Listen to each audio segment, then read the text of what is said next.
नमस्कार। इस नई सीरीज में आप सबका स्वागत है। बहुत दिनों से बात चल रही थी कि फिलॉसफी के बारे में कुछ बात हो।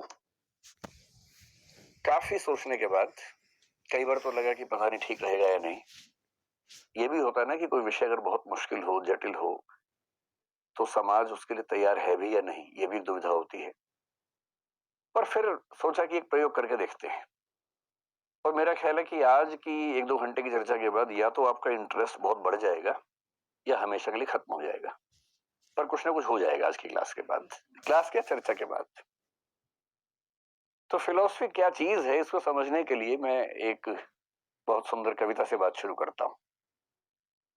आधुनिक हिंदी साहित्य में कवि हुए सर्वेश्वर दयाल सक्सेना, शायद आपने नाम सुना हो उनका, बड़े प्रसिद्ध कवि थे। मेरे सबसे प्रिय कवियों में से एक है।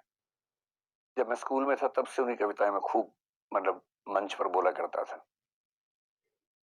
तो उनकी एक कविता है, गोली खाकर एक के मुंह से निकला राम, पर दूसरे के मुंह से निकला माओ, और तीसरे के मुंह से निकला आलू।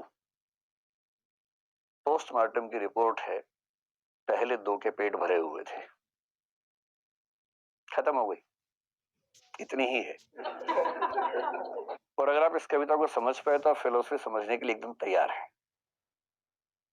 इस कविता का भाव ये है कि आप चाहे राम यानी कि धर्म के समर्थक हों, चाहे आप माओ यानी कि वामपंथ मार्क्सवाद के समर्थक हों, किसी भी विचारधारा, किसी भी दर्शन का समर्थक या विरोधी होने की पहली शर्त है कि पेट भरा होना चाहिए।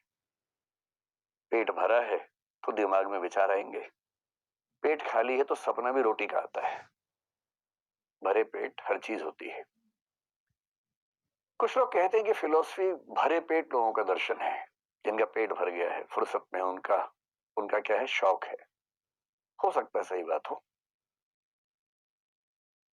तो समझने की कोशिश करेंगे कि फिलॉसफी क्या है, जिसको हम भारत में दर्शन बोलते हैं, वो क्या है। और फिर मैं थोड़ी देर के बाद आपको इस कविता से लिंक करूंगा कि इस कविता से बात शुरू करने का क्या प्रयोजन था।